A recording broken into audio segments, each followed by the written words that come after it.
Hey now, thanks for checking out another podcast here on tealtownusa.com. Be sure to subscribe to our YouTube channel, SoundCloud, Spotify, all that good stuff. We recently talked to Drew Amenda and Brody Brazil about the upcoming playoff matchup. Be sure to check that out on our YouTube channel.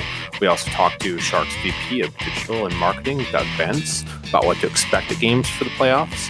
So check all those out. They're on our YouTube channel. They're on our SoundCloud as well. All of those good things. Or just check out tealtownusa.com and you can find them there. And with that, we're going to get down to this upcoming playoff matchup with the Vegas Golden Knights. We have Ken Boehlke from SinBin.Vegas. You can find them on Twitter at SinBin.Vegas. Ken, how's it going today? Pretty good. How are you?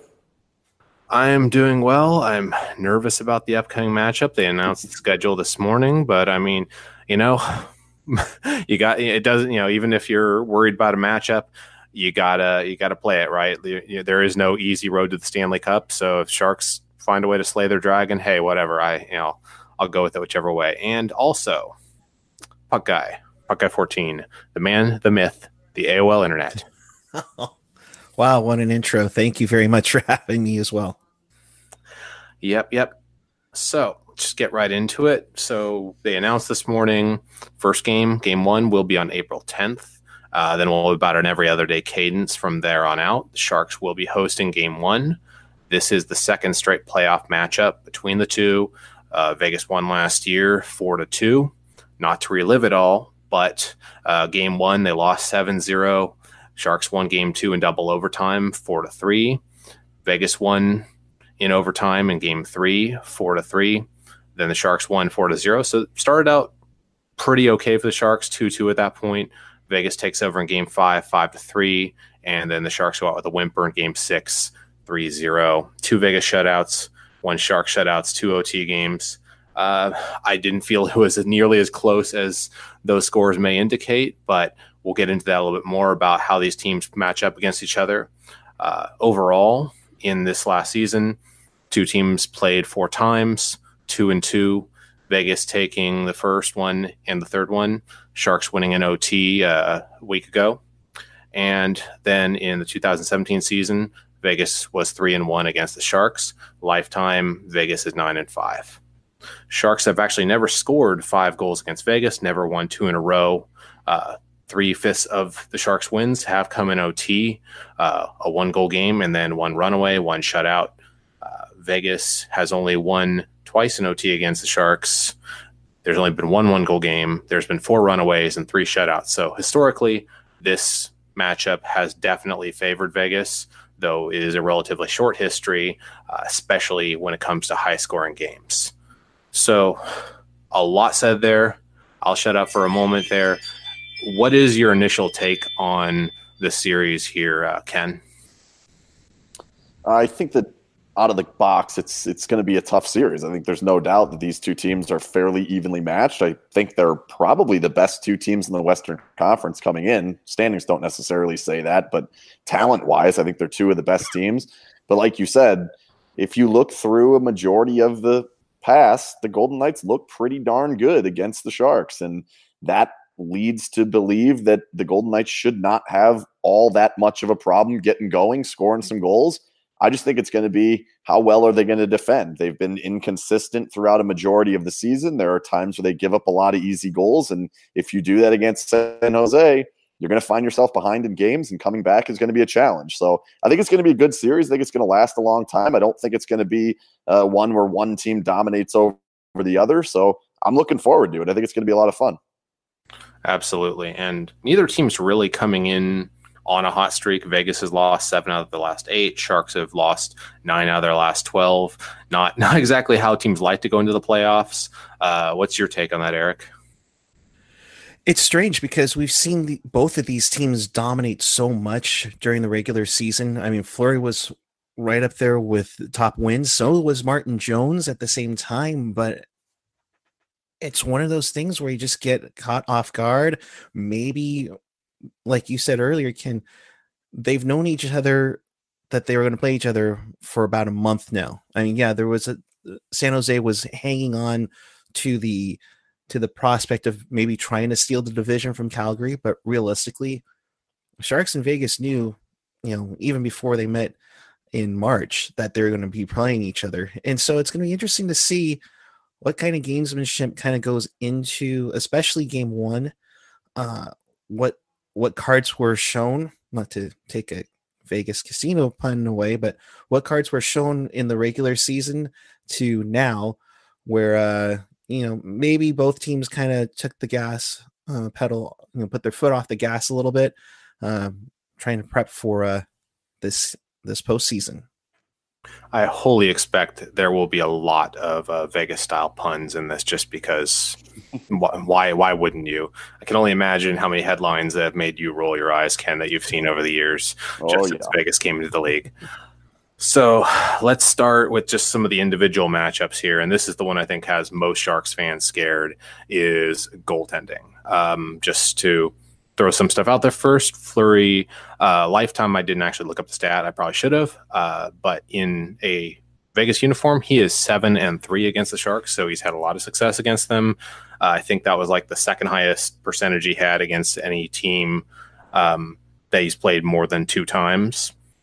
Jones posted a career worst this year, a 8.96 over 62 games. Fleury had a 9.16, so not lighting the world on fire, but not terrible. Jones, in terms of high, medium, and low danger, he was in the bottom of the league in high and low, and in medium danger, he was right in the middle of the league. Fleury was towards the back of the league on both of those as well, but number 6 out of 56 goalies that had 1,000 minutes, number 6 in medium danger. So he's not letting in a lot of the shots from a bit of distance out there. Fleury did have a rough go, though, returning after 3 weeks off, posting 8.71, 9.02. I don't know if I would read that much into that, but my take overall on this is edge to the Golden Knights in goal right now, just based off of what we've seen from Martin Jones this season, his body of work, Fleury's body of work. How do you see this matchup, Ken? I definitely think the Golden Knights have a huge advantage. I think it's the number one advantage they have in the series. There's no question in my mind that the high end of what Fleury can be is certainly better than what Jones can be. And if you just go off this season, Fleury's been very consistent. A lot of what has happened throughout the year hasn't been on him. When he's given up the goals, it's usually goals that are given up by the defense. I can probably count maybe on one hand goals that I would say he should have stopped that he didn't. And that's throughout the entire year, where Malcolm Subban played for a week and I counted 4 per game almost. So there's no doubt that it's a huge, huge advantage for the Golden Knights. But that being said, it's only an advantage if you're putting shots on goal the other way. Like if you're in your own end for a majority of the series, it doesn't matter how good the other team's goalie is. You've got to create scoring chances, and you've got to create a bunch of them in this series. And it's up to the Golden Knights skaters to make sure that the Golden Knights goalie advantage comes into play. How much are you reading into his last 2 games there, or are you kind of just throwing that out and not worrying about it for now? Almost none. Yeah, I thought the first game he came back, I thought he was terrific against Arizona. They gave up a ton of shots, a ton of dangerous chances, and he was keeping most of them out. He gives up a couple of goals towards the end of that game. I'm not terribly concerned about it. Last night was a complete mishmash. They had 4 or 5 regular starters out. They absolutely did not care at all. They said it going in. They said it coming out. To me, it was like, please tell me it's April 10th already. And it wasn't. So they pretty much did not care. So he's been real good off layoffs too. If you look at historically, anytime Fleury has been on an extended period of time off, he's been very, very good. So I don't think that that'll make any difference at all. Yeah, it's like I said, I'm not reading too much into that unless I see him start looking like that in game 1. Erik, how do you see this matchup playing out? Ken hit it on the head. I think you obviously on paper and on experience, you give what Marc-Andre Fleury has done with Vegas since he came over in the expansion draft. He's been nothing but phenomenal in the 2 seasons that he's been with them. And it seems like he comes with big save after big save. Martin Jones has been a great postseason goaltender. However, with the shakiness that he's had, and especially giving up the goals within the first 5 minutes of a game, and knowing how much Vegas tries to jump on teams early on, that could be a huge factor going into the series. Obviously, I think it is the Golden Knights with the edge in this one, but Martin Jones better find his postseason magic. I definitely think that early goal thing is one of the biggest keys for him and the Sharks too, though. Even playing down 1-0 changes how you play, how you roll your lines, how you attack the other end. It makes it much easier on the other team. And that's a big thing that's got to not happen, is he can't be giving up those early goals. Like, there's a lot of things he can't be doing that he's done this season. I think that's the number one thing, is he's got to let the guys in front of him be able to play at even play with a lead sometimes, rather than having to always be trying to play catch up. So we go from the worst thing for the Sharks to what I would say is probably their biggest strength in this series. Talk about the defense here. So, I hate to brag a little bit, but Sharks have Brent Burns, pretty dang good, 83 points. Erik Karlsson, if he's healthy, if he's got everything going for him and he's back and at least close to himself, he already had 45 points this season, 76 other points, but between their other 5 D-men that they have available, 204 points total. So a very, very high scoring and potent defense. Burns always a little bit of a wild card because he can do amazing things and he can do really, really stupid things. Karlsson, like I already mentioned, Vlasic, rough go early this season, but been a lot more steady. Braun has been a bit of a liability all year. Dylan, very, very consistent this year. Very good. Heed and Ryan in the 6 hole. Overall, their numbers as a defense are somewhere between okay and pretty good, depending on which one you look at. So not a stellar defensive defense, but a stellar offensive defense. On the Vegas side, you have Schmidt, Theodore, Englund, Miller, McNabb. Those are the big minute eaters. 124 points between them. They're in the top half of the league in goals allowed at 13th. Most of their underlying stats, their Corsi, their Fenwick, all those fun things are top 5. So they're very, very good defensively based off of those. Overall, I would say Vegas looks more sound defensively, but the Sharks group definitely has that explosive potential that could be changing the whole series. Ken, how do you agree with that read, or what do you think? For the most part, I think that the Golden Knights tend to get kind of overlooked defensively most of the time just because of the names. Like, when Nate Schmidt's your best defenseman and your most popular defenseman, that's not exactly going to light the world on fire. Like, there's not a lot of people running out saying, oh, there's, Brent Burns versus Nate Schmidt. I'll take Nate Schmidt. Like, no. And the same goes with McNabb and Englund and Theodore. And even if you go further down with Miller, or I don't even know if it's going to be Holden or Merrill, but the thing about the Golden Knights defense is it's not the defensemen that are the key to their defense. The key to their defense is their ability to get on the puck quickly and then get it up the boards and out. And so what they rely on is getting on the puck and then having guys reload to the wings and getting the puck out. That's where they're very good. And that's where the Riley Smiths and Mark Stones and Pacioretty's and Stastny's and these type of guys help the players like Schmidt, McNabb, Englund, and those types become a very, very good defense. That's why I think you see the goals scored number is way higher than the Corsi and the Fenwick number, because when they allow great chances, they tend to go in because the forwards aren't doing their jobs. They're not coming back and defending at a high enough level. The difference is when they are getting on the puck, when they are engaged, they tend to get it out quickly, and it's very hard to spend a lot of time in the Golden Knights zone. So while I think that there's no question in my mind that offensively the Sharks are better, I think there's no question defensively the Golden Knights are miles better than San Jose at keeping the puck away from their own goalie. I would definitely agree with a lot of that there. I know that one of the most effective things a defenseman can do is just get the puck out of your zone. If you could be the world's best defender, but if you're not getting the puck out of your zone and you're running all over your zone, you're eventually going to let something in.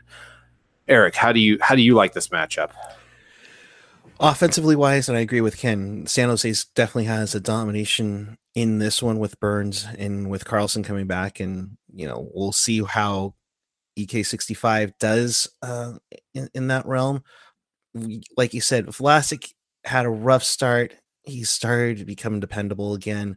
Dylan has been that defenseman that's kind of been pretty solid for San Jose all year long, no matter who he's been with on there. However, the 6 or 7 defense that Vegas has been pretty dominant all year. I mean, it's tough to say because I think they have the support of their goaltender. They have their, defensively sound, like Ken mentioned too. Offensively, they're trying to get that puck and transition quickly back up to put more pressure on their opponent's defense and goaltender.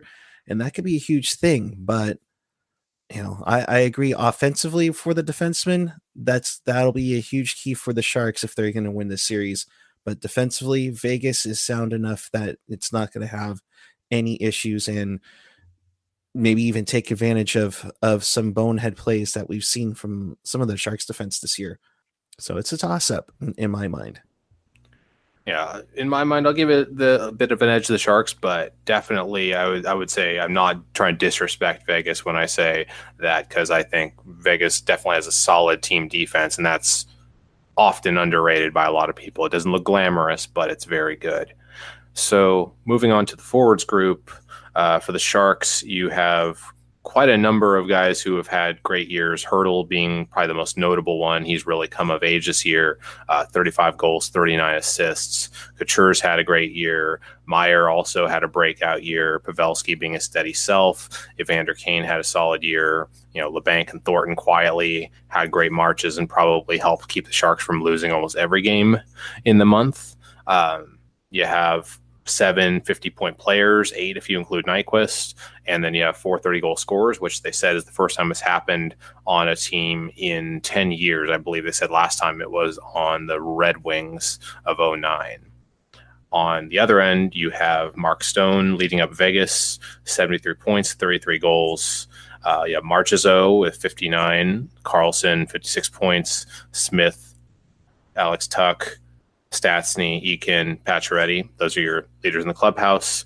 You have 4 50-point players, 5 if you include Stone, a 30-goal scorer, and 5 20-goal scorers. So still pretty deep. Both teams are very, very deep in terms of their top forward lines. And don't want to go through listing out all the lower line guys, but a lot of really effective guys who maybe aren't scoring 40 points but are doing a lot for their teams. A lot said there. Ken, what matchups, what do you like, what do you dislike as far as the different matchups between the forwards here? I think a lot of it's going to come down to who has the puck and how long they have it, because if the Sharks have the puck in their own end or in the Golden Knights' end for a good period of time, they're going to be able to make the Golden Knights have trouble. They're going to give the Golden Knights fits. They did it last season. They've done it at times this season. They did it in the regular season last season. They have the ability to turn the ice and tilt the ice on the Golden Knights. However, I think that what's great about the way that this series sets up for Vegas is that San Jose doesn't play a heavy trap style. They don't play a style that makes it very difficult to get through the neutral zone. And because of that, that's where I think the Golden Knights have a really good chance to really show what they're made of, to really show that 4 lines of quick hockey, of in many ways at times dominant hockey. And that's what I think is the big difference in this series as far as the forwards go, is the Sharks are going to have to get the puck and hold on to it for a majority of time to have success. Where Vegas, if they can take it away, if they can get a quick takeaway, they can move and get through the neutral zone quick and create chances immediately out of nothing. I think that that's where, to me, I wouldn't necessarily say I give the edge to the Vegas forwards by any stretch. I think their forwards are actually better for the Sharks, and I think they have way more talent outside of Stone. I think Stone is unbelievable, and I think Stone's the best player in the series. But outside of him, I think most of the talent lies on the other side. That being said, the style of play I'm expecting in the series, I think it does favor the Golden Knights again. And I think it's mostly based on what we've seen over the past 2 years. You've seen these games go this way, and Vegas seems to be able to score goals. And if they score goals, they're dangerous. Yeah, I've said for a while about the series in the past and present is that whoever's dictating style of play tends to be the one that prevails. High-scoring games never work out well for San Jose in this matchup.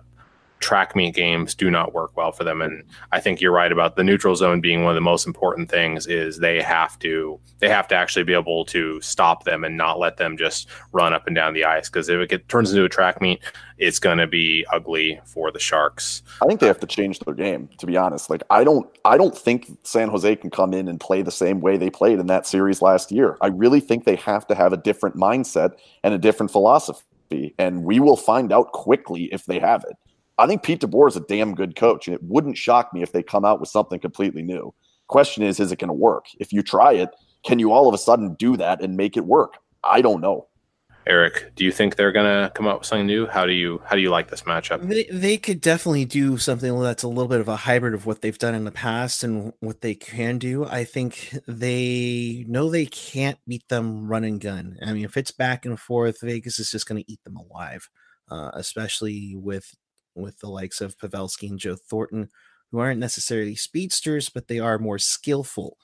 Puck possession is going to be a huge thing, and that's going to be what really dictates this, but also definitely the jump start of these games. Whether or not Vegas gets on to one of their great runs, or if the goaltending can stop, the onslaught the first few minutes of this game, which unfortunately has become one of the things San Jose has been known for this season, but also something Vegas has been well known to do against San Jose in the first 2 years that they've been in the league. If San Jose can weather the storm early on and continue to have that puck possession and pepper shots past the defenseman and Fleury, then I would give the edge to San Jose. I think one of the big things also is there's the attrition of controlling the puck early, because it's a lot harder to run and gun after you've been on the wrong end of the possession table for the first period, 2 periods. It's definitely going to cause more fatigue. And that's one. It's usually, if you look at most of the games the Sharks have won in this overall matchup, it's usually been cases where that first period, that first 2 periods or so, maybe it's a little slogging, a little more boring to watch, but they're controlling it and they're not letting Vegas run and gun. They're forcing them to defend. And suddenly it's a little harder to run and gun when your legs are tired in the third, as opposed to, if you've been running and gunning all night and having a good time and you get spotted a 2 or 3 goal lead, suddenly those heavy legs aren't so heavy. So moving on. Special teams. This is an area I was actually kind of surprised by the numbers. I hadn't looked up where Vegas was. But again, these are only percentages, so I'll throw them out there and I'll let you guys elaborate a little bit on them. Sharks, 6th in the league in the power play percentage, 23.6, 15th at 80.8 on the PK. Vegas, surprisingly low. I thought it'd be higher, 16.8 for 25th in the league, and then 80.9, 14th. So they're neck and neck as far as percentages, and I highlight the word percentages because that doesn't tell the whole story. And then the Sharks, as far as how they've done in the power play this year, the success rate has been considerably higher. I'll throw it over to Ken and give me your take on how they've performed this year on the power play. Is it as bad as that number? What has their struggle been? For the most part, yes, it is as bad as that number. It's gotten a little bit better since Stone's been on the team, and that's only, I think they played 15 or 16 games with him. They've been a little better, but I don't actually think the underlying percentage has been better. I haven't looked that one up recently. I should probably do that. They're just not consistent. They're not consistent in entry. They're not consistent in being clean with their passing. They're not consistent in how quick they play. And I think the biggest problem is San Jose plays a fairly aggressive penalty kill, which that's been a staple of what they've done for the last 2 years against the Golden Knights. Vegas has struggled mightily against very high danger, high pressure penalty kills. And that's what I think they're going to get. And so it's going to come down to how well can they enter? And that is mainly going to be Alex Tuck and Theodore, and you'll see Carlson do it from time to time. But once they're in, if they can get success getting in, they've got to play the puck through Stone and Stastny more than they ever have. Usually they like to play point to point and then get a shot and try to tip it in from the top. They can't do that against this team. It will go the other way, and it'll be out of their zone quickly, and they won't score goals. They've got to play through Stone. They've got to play through Stastny. They've got to try to get pucks through the slot. and through the seam and score those pretty power play goals. They don't do it very well. I do not think that if this series is anything but 5-on-5, I think it's advantage Sharks. So AJ isn't here. Erik, I'll let you take a whack at that power play drum. Oh boy, the power play drum. It's predictive passing plays is what many Sharks fans will complain about with the Sharks. And granted, yes, they finished, what was it, sixth on the power play. It's one of those things where they feel a little more frustrated because it's, what's coming, and it's trying to set it up for a certain play and to get it on net and hopefully either get it tipped or set up for a one-timer. The Sharks can't be predictive.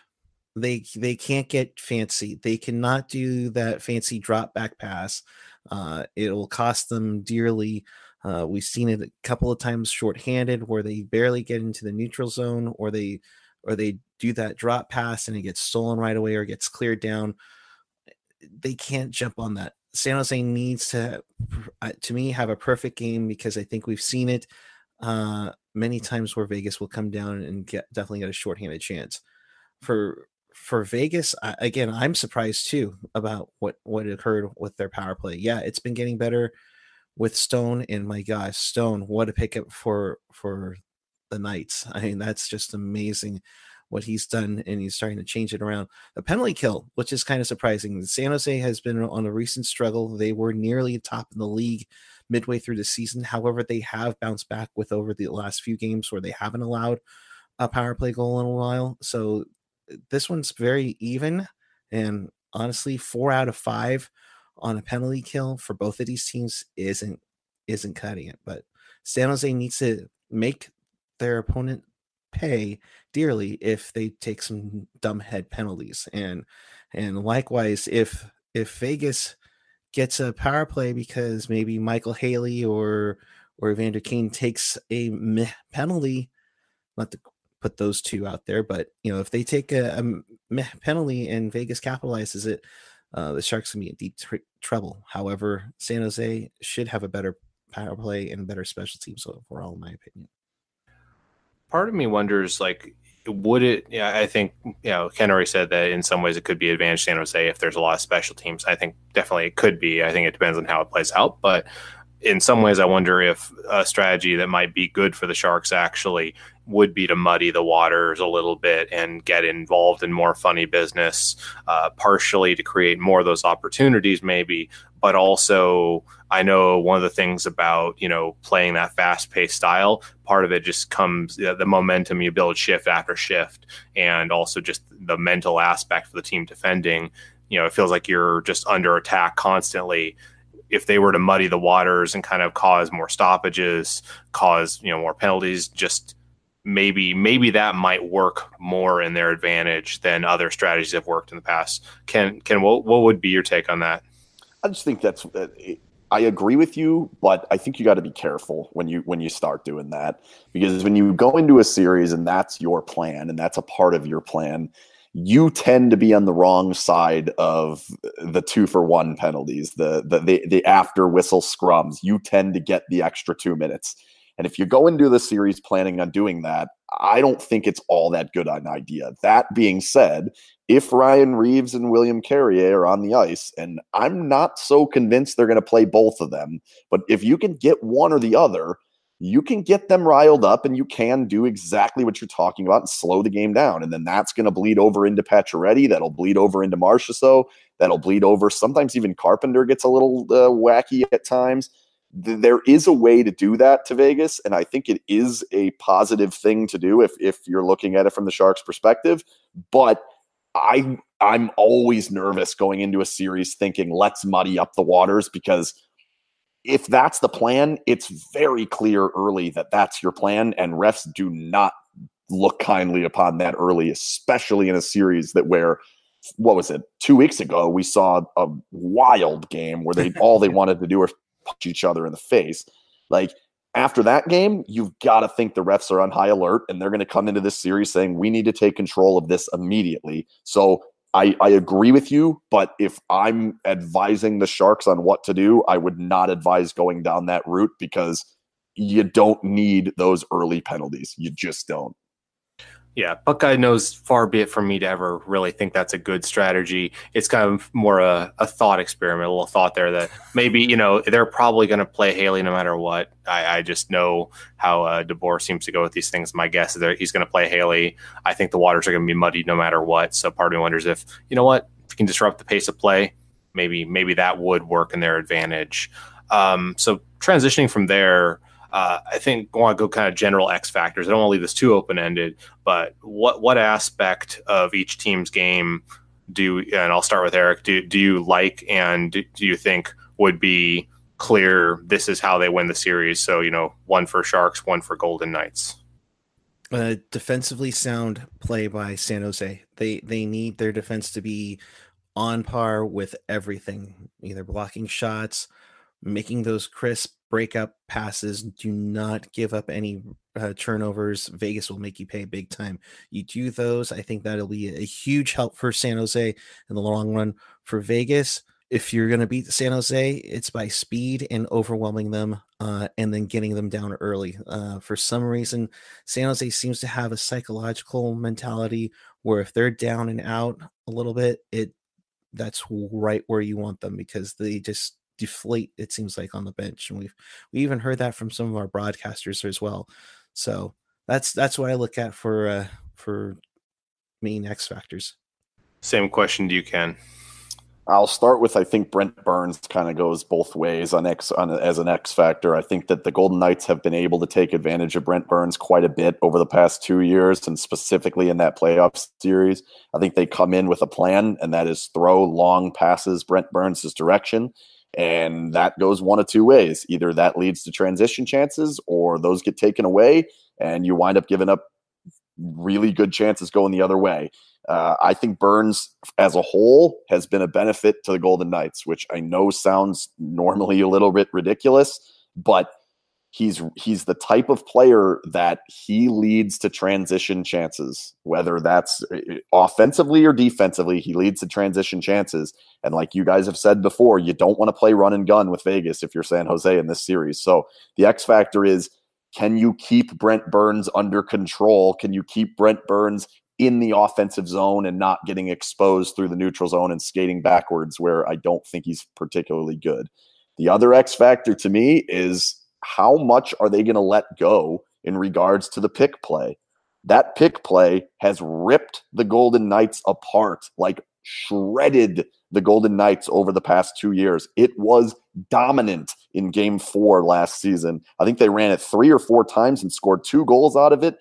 It's not always illegal. You actually have to run into the guy for it to be illegal. That being said, it's not always legal either. So that's why I always get a little nervous about how it's going to go and how they're going to call them. If they're going to call it tight, it's going to benefit the Golden Knights, and the Sharks are going to have to stop doing it. If refs don't call the pick play, San Jose's got a huge advantage, because when they run it, the Golden Knights are clueless, and they're not suddenly going to figure it out. It's not all of a sudden going to turn on and the light bulb's going to go. Instead, what they're going to do is they're going to bitch to me in the locker room about it, and then I'm going to probably keep writing articles bitching about how annoying the pick play is. That, I think, is a huge, huge X factor in this series, and I'll tell you right now, the Sharks are going to do it. It's just whether the refs decide to call it or not, and whether they run it legally or not. And I know exactly which one you're talking about, and I think it was that pretty goal that Marcus Sorensen had in Game 4, and Eric Fair, I forget who the Golden Knight was, that kind of just got knocked down, and Gallant was going nuts, and rightfully so. I'll give you that. But that one was illegal. Yeah, that one was illegal. They've run a lot of them that are legal. You can skate by a guy. Like, it's not illegal to skate by a guy. You just can't ram into him. There was another one. Hurdle had one early in the series where, to me, it's clear. But if you're the ref and you see him standing there and he's not skating in the direction of a guy, I get it. So again, it comes down to, are they going to call it or not? Yeah. If the Sharks are getting interference calls on it, that's a huge factor going for Vegas. because then it takes the Sharks right out of their game. They're going to have to think of something else, and that's the last thing you need to do in a playoff series. This is where, to borrow like a basketball term, the Sharks play kind of the equivalent of like a half court game where they like to set up in your zone. They like to run like, the pick and roll type of play where they try and move it around and get people confused, get better matchups. And that's a lot of what it's like. And stylistically, the Golden Knights in many ways are the opposite. They want to kind of run and gun up and down make it a 200-foot game. Sharks want it to be, 150-foot game, or sorry, 100-foot game there, where they're playing predominantly on one side of the ice. They're cycling the puck. They're making people chase the puck. And when you chase the puck, sometimes sometimes they're deliberate picks, and sometimes you just get mixed up anyways. So I know you already mentioned one player, but maybe Brent Burns can be your pick, or if you have another one you want to throw out there. I'm going to exclude goaltenders from this, but who's the X factor player for each of you, just in general for this series? I'll start with Ken. I'll go with Mark Stone. I think that he's a different style of player than we've seen in this series, and I think that he brings a much different dynamic to the way that line is going to play. Last year, the line of, I think at the time it was Haula, Tuck, and Neal. Actually, they were a high-paced line that also had your sniper in Neal. Now, the Golden Knights' second or first or whatever the hell you want to call the Stastny, Pacioretty, Stone line, that line is now much more like what the Sharks do. They are cool with setting up in your own zone, running some interference, running some plays back to the point, and really making it a challenge. I think Mark Stone is the difference, though, because Mark Stone will win plays in the neutral zone. When the neutral zone isn't going well for the Golden Knights, Mark Stone's the answer. He's the way to unlock neutral zone traps. He's the way to unlock issues in the neutral zone. He's the way to make sure that this team doesn't get caught up forcing transition game all the time. And I think that he is kind of the difference in, if you are to lock the Golden Knights down, we get what happened in Game 4 last year. You make it so the Golden Knights can't get through the neutral zone, they have no answer, and they wind up getting absolutely blown out in a road game. I don't think that can happen this year, because I don't think that Stastny, Stone, Pacioretty line can allow it. And if at least one line is going, they're not going to get blown out of the game. So I think he's a huge X factor. And for those who haven't seen enough of Mark Stone, because I will readily admit, I didn't watch a lot of Ottawa Senator games. I knew how good he was supposed to be. Then the Golden Knights got him. This guy is unreal with his stick. It is insane. Like, if you put the puck anywhere near him, it's his. It's nuts. Like, I can't even explain how good this guy's stick is. Is it like the magnetic puck in NHL 14? That's exactly what it's like. It literally, if you take the stick and put it over his head and then down on the other side, anywhere in between it, it's his. It's nuts. Like, he has more takeaways than almost every defenseman in the NHL this year. That's insane. Yeah, that just doesn't happen very often. Erik, who do you like as your X factor for the series? Man, there's for San Jose, there's a lot. You can go with Gustav Nyquist. You can go with Timo Meier if he's healthy enough to play in the series. You can go with Kevin Labanc if he doesn't want to, if he resists passing it too much. You could even say Joe Thornton. I mean, yeah, the guy doesn't have the speed, but my goodness, does he have the eyes and the hands to set up his teammates? There's a lot of players you can go on there. You can talk about Hurdle, you could talk about Couture, and you could talk Pavelski. Easy for me to say, but you also have to look at Evander Kane, Kevin Labanc, Marcus Sorensen, mind you. The Sharks kind of built themselves like Vegas was last year, where they have three solid second lines, not one dominant first line like we would see maybe in Colorado or Edmonton, where they rely on one line to be their offense. Now it's kind of spread out, and they're hoping that causes some matchups, some confusing matchups down the road. So it's the guy that you're not thinking they should cover that should be covered. That's the one specific one. You can't say a specific name to it, but that's a big one for the Sharks. If I had to pick it would probably be Joe Thornton, since he's going to be right around that third-ish line center spot, and he's had a year for a 4-year-old guy. He's had quite a year. So finally, can I ask you a question first? I want to know your guys' side. Who's the Golden Knight that scares you the most? Not outside of Fleury. Marchessault. I think he is so shifty. He's got such great puck handling skills. He's got a great shot. Maybe even Carlson, after what he did last year. Yeah, he had like didn't have the stats that he did last season, but he's still consistently good.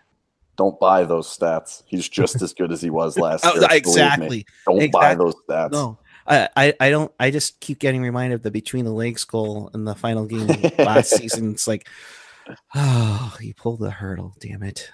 Yeah, I'd say for me, it's got to be Marchessault. He's the guy that just it's always freaking him. Even if I'm like looking away and suddenly I hear something happen, and like before they even say the name, I'm like, I know who it is. I just it's all like probably my own confirmation bias, but it always seems like he's mixed up and causing problems, and it's always him. Because when you guys were going through the names you were saying, the two that jump out to me that scare me the most are Hertl and Donskoy. And I don't even think you mentioned Donskoy. Yeah, and Donskoy's been on a schneid since the teams played in Vegas back in January. He hasn't scored in nearly 30 games, and I bet you he does in this series. I'm hoping they play him. He's been in DeBoer's doghouse for the last couple weeks. Oh, that would be a huge benefit to the Golden Knights if they don't play that guy, because he is all over the puck against Vegas all the time. And Hertl is just, Hertl's a monster against the Golden Knights. You hear that, Peter DeBoer? You hear that? He's not gonna listen. But and definitely, I would have figured you were gonna say Hertl or Timo Meier, because Hertl is just he's taken a couple years, but he's really turned into the player that we thought we were getting when he scored 4 against the Rangers a couple of years ago. He's like started in that series last year. Oh yeah. I would say he's definitely been getting there, but this year he's just taken it to a whole other level. Like the points are there, everything's there. He's played pivot well. His face-offs are better, because that was one of the things. Like he kept on game moved back and forth between center and wing, and now he's found his pace, being able to play anywhere and be extremely effective. So with that, I'll go with you first, Ken. What is your prediction? How many games, and what do you think? How do you think this plays out? I'm going to go with the Golden Knights winning in 6. I think Game 1 is massive. I think that even maybe the first 10 minutes of Game 1 are massive. We've talked about early goals that the Sharks give up and the Golden Knights kind of pouncing on teams. They haven't done it as much this year, but with the way the two teams are coming in, they both kind of backed into the playoffs basically, but they knew they were playing each other. They know what kind of a series they're getting into. That style of play, who gets the style of play in that first 10 minutes is going to be big. I think that the series opening in San Jose, I think it actually benefits Vegas. Obviously, Game 7 is where the difference would be. If it makes it to a Game 7, clearly San Jose has the huge benefit there. But if you were to tell me that the first 6 games you get 3-3, I'd rather start the first 2 on the road, because I think the Golden Knights have the first chance to take a hold of the series, and I think they'll do just that in Game 1. I expect the Sharks to come back. I think it'll be 3-1 heading back up there for Game 5, and Vegas will win it in 6 at home. Erik? My heart says to go Sharks in 6, but I have a feeling it's going to go 7. I just think that these two teams are going to beat the crap out of each other physically, emotionally. I won't be surprised like last year, where they have multiple overtime games and maybe multiple overtimes in games. So, but I just say Sharks. I'm going to go Sharks in 7. Because I got so much crap the last time I picked against the Sharks. I'm going Sharks in 7. Well, actually, I think it comes down to exactly what Ken said. It really comes down to, I think, that first, whoever fires the first salvo, who gets out first, I think is going to say a lot about how the series is going to go, because I think Vegas has a lot of ways they can win this, and the Sharks have a few ways. And it almost always comes down to starting well. They can't, what they say on the broadcast, starting on time. They can't start late. They gotta play well early, and they got to control pace early. that'll give them a chance to take it late, even if they're closer games, because if it's a close game, they have a very good shot. Close games, they do pretty well against Vegas. It's when they let Vegas get up early and often and run away with it that they're just completely out of, they can't win that way. Vegas can the Sharks have to win game one? I don't think they have to win game one, but they definitely have to win one of the first two. Teams don't go 0-2 on home ice and win a series very often, so they definitely have to win one of the first two. But I would say game one would be a big boost for them. If the Sharks lose game one, there's so much pressure to win game two. If they go down 0-2 heading to Vegas, it could be deep trouble for the Sharks, and maybe they're the only team flying back to San Jose. Statistically, 0-2 at home is a death. It was a death. So yeah, you're probably they can't not win one of those games if they want to have any shot in the series, and that's just true always. Teams do occasionally crawl out of that hole, but it rarely happens. So real quick, just let's go through these other matchups real fast and give predictions. So I'll go. Erik, you go first on each of these, and then Ken, Stars Preds. Stars can maybe steal it, but I'm going to go Preds in 6. I will say I like that pick. I'll go Preds in 6 as well. Go Preds in 5. Blues Jets. Erik. Oh man, this one's a good one because you're going to have some good goaltending matchups. But I'm going to go Jets in 5 in this one. I'm going to go Jets in 7. I'm going to go Blues in 6. Shout out to our friend Kurt Price. Flames and Avs. There's something about me that says that Colorado could steal this. However, they're just a one-line squad. So I'm gonna say I'm gonna go say Flames in 6 in this one. I think it'll be fairly easy for the Flames. I think the only way that they could have a real problem is if they drop one, maybe just game one. I think if they win game one, that'll pretty much be it. I'll go Flames in 5. I think they'll drop one at some point, but I don't think this is going to be a hard series. That Colorado team's not good. By the way, did you all know Matt Nieto is from Long Beach? Flames in 4. Lightning, wow. Blue Jackets, Erik.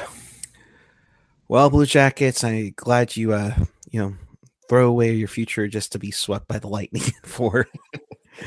I think it's going to be a good series. I think it's going to be a lot better series than what people think. I think the pressure is all of a sudden completely off of Columbus, and I think they've got a legitimate shot. That being said, I'm not picking them. Tampa 7. Ooh, 7. Yeah, good series. I'm going Lightning in 5. Leafs, Bruins, Erik. Oh, my head says Bruins in 5. My heart almost says Leafs in 7, but I'll go medium and go Bruins in 6. I'm going to go Bruins in 6. I think it'll be a good series as well, but I just think Boston's better. I think they're more consistent. They're more well-rounded, and they're not fully reliant on scoring 5 goals a game. They can do it, though. After I say this, I'm going to duck from all my coworkers throwing things at me. I am also going to pick Bruins in 6. Capitals and Canes. This should be a fun series. Caps, I think wanting to defend their title, they're going to go up against an upstart team. Carolina, they've gotten some unbelievable goaltending in the regular season. Remains to be seen how they will do postseason wise. I'll go Caps in 6 in this one. I really wanted to pick against the Capitals. I wanted to pick against them in the first round. I wanted to pick against them in the second round, and I don't think I'm going to be able to do it. I think they're going to sweep the Canes, and I think that they're probably going to handle New York or Pittsburgh fairly easily. So Caps in 4, which pains me because I don't like that. I really want the series to go 7 just because of the celebrations and all the fun stuff that'll happen. Bunch of jerks. But I think I'm going to have to say Capitals in 5. Sorry. Islanders, Pens. You do have Crosby. You do have Malkin. You do have Kessel. It's tough to hate every one of them. You do not have anything else. Yeah, and you have nothing else outside of that. Murray's been shaky. I'm sorry, they do not have Marc-Andre Fleury as a backup to save their butts. That being said, is Robin Leonard or Thomas Greiss going to steal a series? Maybe. I'll go Isles in 7. I think this is going to be a good series from the Islanders. I don't like this Pittsburgh team at all. I don't think they've been good at all this entire season. Inconsistent. They probably shouldn't even be in the playoffs. If Montreal could have stepped up, they'd have been fine. I like New York a lot in this series. I think it's going to be real hard to score on them. I'll go Islanders in 5. I'm going to go Isles in 6 just to get the full spectrum there of possibilities. All right, cool. So that's all the matchups. We're all on record now. My coworkers are going to hate me now for picking against the Leafs, and I will be in Toronto next week for all the madness. So have fun with that. Oh yeah, it's going to be fun. So before we wrap up here, Ken, I just wanted to give you a moment to plug anything you're doing, where the people can find you, website, all that good stuff. The website's SinBin.Vegas. We don't have a .com because .Vegas is cooler. So that's why we have a .Vegas. So you go there at SinBin.Vegas on all the platforms, and we're traveling. So we'll be live in the arena or my hotel or somewhere. I don't know, after the games, yapping about whatever happens. I'm sure bitching about the pick play. I'm sure that's going to be what's frustrating me the entire series. So I look forward to that, and hopefully we do this again sometime during the series or after it, and hopefully none of us want to kill each other. Oh, I'm sure if the series is 2-2 partway through, we're probably going to be screaming at each other. We'll be screaming at the pick play. We'll be screaming about something. I'm sure all the uncalled stuff. Yeah, it's everyone sees all the calls that don't get called for their team, but they never see the ones that go the other way. Eric, if you want to wrap here and tell people where they can find you, all that good stuff, and then I'll take us home. All right. I'm on the Twitter and the Instagram at PuckGuy14.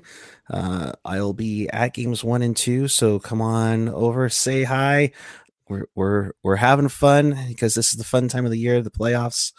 Just a whole other beast in San Jose, and hopefully, all due respect to Ken and the good people at SinBin, I hope we are moving on to a long postseason.